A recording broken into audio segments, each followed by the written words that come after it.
स्नेह रहित हो गया है। कहीं किससे स्नेह करे? स्वार्थी संसार किससे स्नेह करे? पाए जान जगत में सब जन, कपटी कुटिल कलयुगी टंच। मेरी सो भैया कृष्ण गुण संचु, यही परलोक सकल सुख पावत। उसे भगवान की याद करनी नहीं पड़ती, प्रत्युत स्वाभाविक याद आती है। और उसके भजन में गाढ़ वृत्ति तब होती है जब इधर वो याद करता है, उधर भगवान याद करते हैं।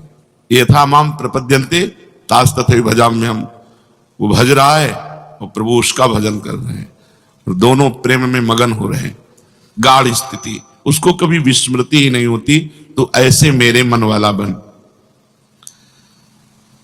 जब तक विनाशी शरीर और विनाशी भोगों में खिंचाव है, तब तक बड़ी परेशानी होती भजन में। हम करना चाहते हैं भजन और मन हमारा खिंचता है भोगों में, शरीर संसार में, व्यर्थ की बातों में, तो निराश होने की जरूरत नहीं है।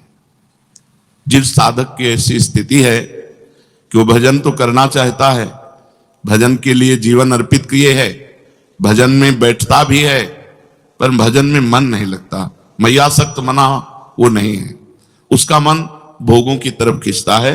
क्या कह रहे हैं? पहली बात, साधक की नीयत सच्ची होनी चाहिए कि मैं भजन करने के लिए ही बैठा हूं। जो भगवान के नाम का जप करने के लिए नियत उसकी सही है, मैं भजन करना चाहता हूं, अंदर से चाहता है भजन करना चाहता हूं, पर ये दुष्ट मन बार बार विषयों में, व्यक्तियों में, स्थानों में ये भटकता है। उसको अच्छा नहीं लगता, पर वो मन को वश में तो कर नहीं पा रहा, इसलिए मन जा रहा है पर उसे अच्छा नहीं लगता। यह है सच्ची नियत का साधक। वो भजन करने बैठा, उसका मन भोगों में जा रहा है, उसको अच्छा नहीं लग रहा, जलन हो रही, ये क्यों जा रहा है? बार बार वो प्रयास करके अपने मंत्र को, अपने नाम को चला रहा है। उसने जो ही भजन के लिए बैठा, तो भगवान ने भजन करने के पहले से ही उसको अपना मान लिया भजनानंदी। यहां वर्णन करते हैं कि जैसे कोई धनी आदमी किसी को नौकरी के लिए लावे, लेबरी के लिए, और कह दे यहां तुम बैठो, हम काम बताएंगे, और पूरा दिन हो गया उसको कोई काम नहीं बताया, तो शाम के 5 बजे जब वो चलेगा, मालिक से कहेगा हमारे 500 रुपए दीजिए। कहेगा किस बात के? बोले बैठने के। आप हमें लिवा के लाए, आपने कोई काम नहीं बताया, अब हमारी तो दिहाड़ी आपको देनी पड़ेगी। तो ईमानदारी से उसको 500 रुपए लेबर को देने पड़ेंगे, क्योंकि वो तो आप बुला के लाए और कहा यहां बैठ जाओ, वो बैठा है, अब आपने कोई काम नहीं बताया तो कोई काम नहीं किया, पैसे आपको देने पड़ेंगे, पेमेंट आपको देना पड़ेगा। ऐसे ही तुम सारे दिन प्रभु को अपना दिए हो, सुबह से लेकर शाम तक, वाणी पाठ, नाम कीर्तन, भजन, इसके बाद आपका मन नहीं लगता, तो जो मन लगने का फल है वो आपको प्राप्त होगा।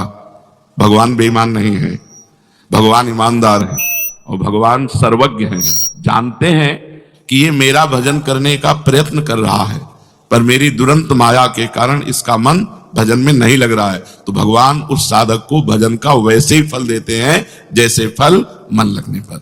क्या फल मिलेगा? उसका मन लगने लगेगा।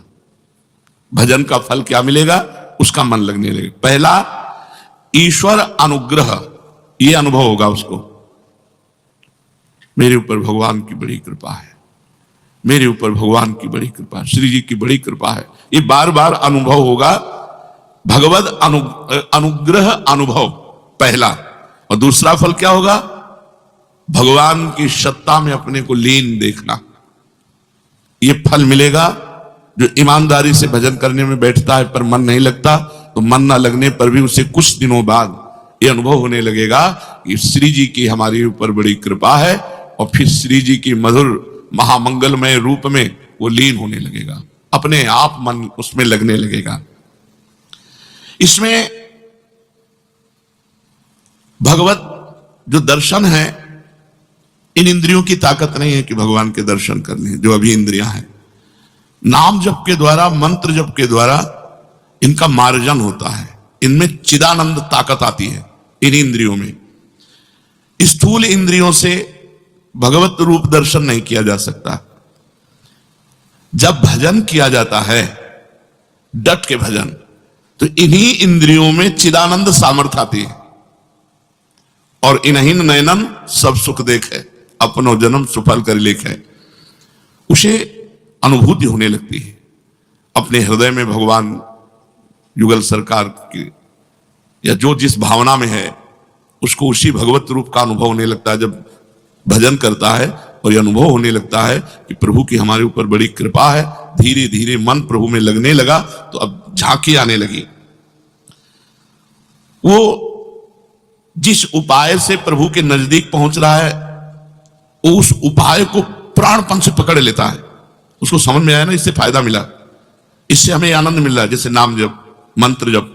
और उसको संसार से बैराग हो रहा है, प्रभु में अनुराग हो रहा है, कुछ अच्छा नहीं, वो समझ गया दवा काम कर रही। अब वो इतनी आसक्ति कर लेता है नाम में कि जैसे कहीं हमने देखा कि गुरु जी को बात करने का तो बड़ी रफ्तार से चल, तो क्या पहले नहीं चालू था? क्या नहीं, पहले मानसिक चालू था। देखा बात कर रहे हैं कि छूट न जाए, तो उपांशु में फौरन उपांशु में आ गए। सिद्ध महापुरुष भी तद विस्मरणेन परम व्याकुलते, प्रभु का विस्मरण होने की भावना मात्र में इतनी व्याकुलता पैदा होती है, आप समझ नहीं सकते। एक अंदर विशेष प्रकार का कष्ट होता है, क्यों छूट गया, ये क्यों रुक गया, मैं क्यों इतने मिनट खाली रहा, मंत्र चल रहा है लेकिन ठीक अनुभव नहीं हो रहा, तो भी उससे संतोष नहीं हो रहा। वही आंखों में दिखना चाहिए, कानों में सुनना चाहिए, वही हृदय में चलना चाहिए। ये आसक्ति, ये फल मिलेगा बैठने मात्र का, मन नहीं लगता तो आप बैठते रहिए, एक दिन आपको ये फल मिलेगा कि हमारे ऊपर प्रभु की बड़ी कृपा है और आप मंत्र में, नाम में तल्लीन होने लगेंगे। जिस सामर्थ्य से उसकी स्थिति ये पहुंची है, उसमें उसकी आसक्ति हो जाती है।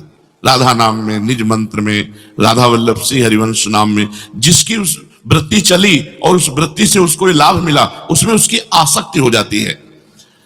अब जो मन का विजय पाना बहुत कठिन कहा गया है, अब उसकी एकाग्रता बन गई, क्योंकि मन चाहने लगा कि रुके ना।